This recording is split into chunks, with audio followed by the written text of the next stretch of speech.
My name is Jessica, and when I was 20 years old, I learned the kind of betrayal that only cuts when it comes from the people who are supposed to love you most. The day my acceptance email arrived, I screamed so loud I scared the neighbor's dog. My hands shook as I opened it, even though the subject line already said, "Congratulations, you've been accepted." I got into Westbrook University, into the competitive data science program I'd worked toward since sophomore year. I ran down the hallway, tripping over the rug in my excitement, and burst into the kitchen where my parents sat sipping coffee. Camille, my twin, was already there, scrolling on her phone, pretending she wasn't waiting. I blurted it out. I got in. Westbrook, the data science program. My mom blinked. "Oh, that's great," she said, barely glancing up from her mug. Then Camille's phone chimed with a perfectly timed ding. "Me too," she announced smugly. Suddenly, the whole room shifted. My mom leapt up like she'd been jolted by electricity. "Oh my God, Camille, that's amazing! Westbrook is lucky to have you." She hugged her tightly. Dad stood and gave Camille a proud pat on the shoulder like she'd just won a gold medal. No one hugged me. I stood there, holding my phone with the acceptance letter still glowing on the screen, while they fawned over her like she was the only one who'd been chosen. "We both got in," I said, my voice smaller than I meant it to be. "Of course," Dad said, glancing at me before turning back to Camille. "But she's always been the natural fit for that program." The words sank like stones. Natural fit. This from the man who had begged me to tutor Camille through calculus. The girl who forgot she'd signed up for the SAT twice, who nearly failed unless I dragged her across the finish line. I wanted to laugh, but the lump in my throat made it impossible. That night over dinner, I brought it up again. I wanted to talk about tuition, housing, logistics. Camille was already plastering her acceptance across social media with hashtags likes rolling in. I hadn't even gotten a conversation. When I asked about next steps, my mom sighed like I'd requested something ridiculous. "Jessica, we need to be honest. We're not paying your tuition." I blinked. What Dad didn't even look up from his laptop. "We've decided to use the fund for Camille." I stared. The fund was for both of us. We're twins. Mom shook her head. "It's not that simple. Camille has always been more consistent academically. She's shown real dedication." I choked out. "And I haven't." She smiled tightly. "You've always been creative. In our house, that word was code for unreliable. But college is a huge investment. We can't afford to take risks." It was like being slapped while they smiled. They weren't just picking Camille, they were telling me I wasn't worth investing in. "I worked just as hard," I said. My voice cracked. Dad finally looked at me, his expression flat. "You don't deserve it. Not the way she does." And just like that, it was decided. Camille would go to Westbrook with everything paid. Me, I was on my own. Camille didn't say a word. She didn't even look at me. She scrolled her phone like it was happening to someone else. That night in my room, I stared at my acceptance letter until the words blurred. I didn't cry. Crying felt like confirming everything they thought about me, that I was fragile, unworthy. Instead, I opened a blank document and started researching scholarships, grants, loans. If they thought I'd give up, they didn't know me. 2 weeks later, I was dragging 2 duffel bags into Aunt Mel's tiny apartment. My parents didn't help me pack. They didn't even say goodbye. They were too busy driving Camille to her new dorm, posing for Facebook photos like she was a princess. My only message from Mom that day was a text. "Good luck. Make smart choices." Aunt Mel met me at the bus station with a hug and a grocery bag of snacks. "The pullout's lumpy," she said, "but it's yours." That first night, lying on her creaky sofa bed, with the smell of curry from her neighbor's apartment seeping through the walls, I realized they really meant it. They weren't going to help me. Not at all. But it wasn't the first time I'd been reminded of my place.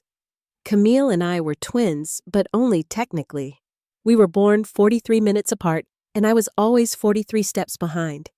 She got the Barbie dream house for Christmas. I got socks. She got dance classes, private tutors, a sweet 16 party with a DJ and catering. I got told I was independent. I didn't need all that. When we both got into Westbrook, she got their tears of joy, and I got their verdict, you don't deserve it. But I wasn't giving up. Life with Aunt Mel was cramped, but alive. Her apartment was a shoebox with peeling paint, a perpetually dripping faucet, and neighbors who cooked with enough spices to perfume the whole building. Yet for the first time, the small space felt more like home than the house I'd grown up in. Aunt Mel's laugh filled the kitchen, and her fridge always had something maybe not fancy, but enough. I worked around her odd shifts, sleeping on the futon that sagged like a hammock, but I was grateful. She had little to give, but she gave anyway, unlike my parents, who had plenty and still chose nothing. To make Westbrook possible, I became a machine. I applied for every scholarship I could find. Some were tiny, 500 here, 1,000 there, but they added up. I took out subsidized loans, relief mixed with dread as I signed papers I barely understood. Then came the jobs: barista at dawn, library assistant in the afternoons, weekend shifts at a call center that sold internet plans to people who mostly wanted to yell. My schedule left me hollow-eyed, caffeine-fueled, and with hands that smelled like burnt espresso. Still, I clung to my classes. I wasn't here to explore or to find myself. I was here to survive. Westbrook's data science program was notorious for weeding people out. Students dropped like flies in the first year. I sat in the front row of every lecture, even when exhaustion pulled at my bones. I went to office hours just to prove I belonged. My classmates carried MacBooks and swiped cards linked to parents' accounts. I coded on a Chromebook that wheezed if I opened too many tabs. They lived in sleek apartments. I crashed on a futon. But I refused to disappear. Camille, meanwhile, floated through Westbrook like a queen. I'd see her across campus sometimes, laughing with friends who wore designer bags and clutched bubble teas, her hair always perfect, her smile always staged for photos. She never stopped to talk to me. I didn't either. Better to pass like strangers than to reopen the wound. By second year, the strain was unbearable. My scholarships didn't all renew. My loan balance grew heavier. My back ached from that sofa bed. Aunt Mel never complained, though I knew I was stretching her kindness thin. I needed another way. It started small. A grad student asked if I could clean up a data set. Then someone else wanted help scraping information. A local business needed customer insights. I wasn't a business major. I didn't know how to price my work or pitch, but I knew how to hustle. I called it a side gig. By spring, it was a steady trickle. By summer, I had 3 recurring clients and a basic website. I was suddenly filing taxes under my name as a sole proprietor. The income was modest, but it let me hand Aunt Mel rent for the first time. She grinned and spent it on a new futon.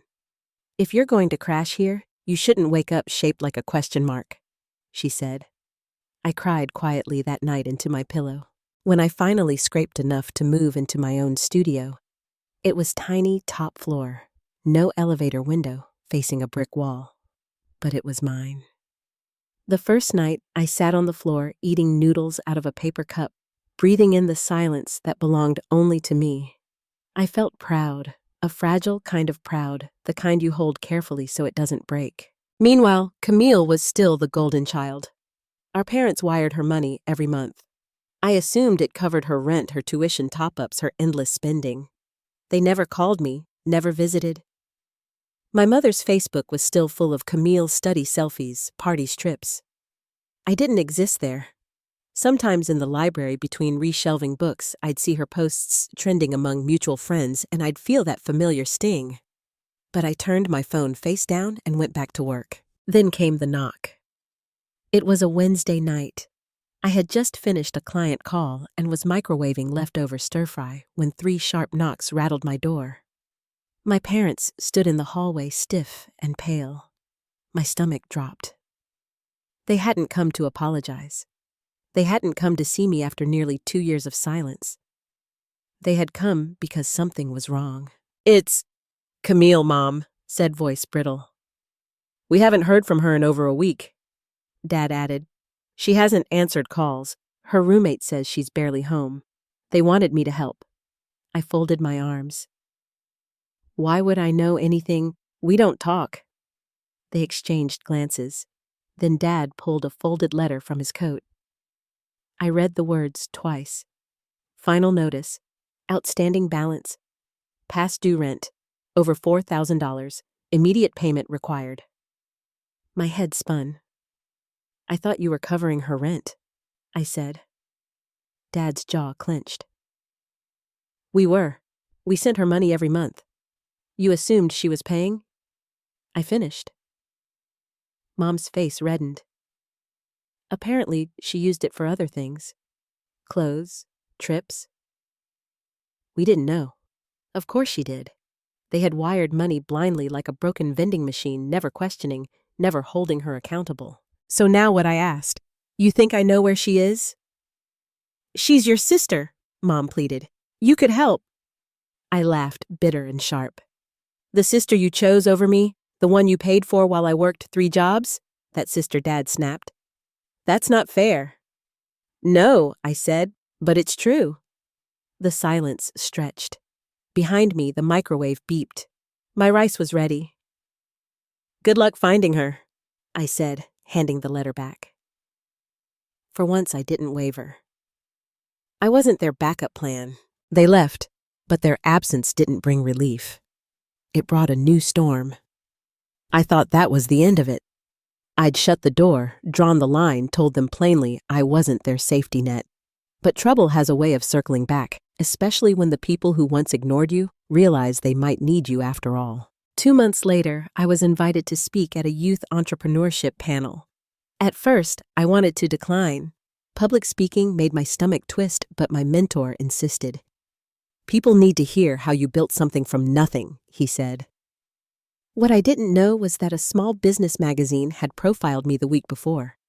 They'd heard about my freelance work turned startup and wanted to highlight under 30 founders defying the odds. They included a photo of me and a quote about surviving without a safety net.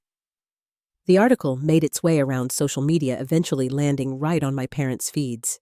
When I stepped onto that stage in a borrowed blazer that cost more than my entire freshman wardrobe, I scanned the audience and froze. 3rd row, side by side, sat my parents. Stone-faced. They looked like they'd stumbled into the wrong event, but their eyes followed me with a strange hunger. I wanted to run. Instead, I spoke. I told the story of sleepless nights of tutoring myself into exhaustion of the 3 jobs that kept me afloat. I didn't name names, but every word was mine. I ended with what mattered most. I didn't build this to prove my parents wrong.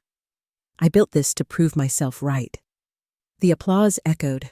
My chest ached with pride and grief tangled together. I slipped into the hallway, desperate for air, when I heard my mother's voice. "Jessica." I turned slowly. They were there, my mother clutching her bag like a shield, my father's smile rehearsed. "That was a very impressive presentation," he said. I stayed silent. "We saw the article," Mom added. "It surprised us." "Clearly." She hesitated. "Camille's not doing well." My heart thudded. She went on. Camille had failed multiple courses. She wanted to change majors, which meant losing credits and starting over. She had stopped paying rent months ago, even as they kept sending money. They had taken out another loan to cover her tuition. Now they were behind on their mortgage. "We never imagined it would go this way," Mom whispered.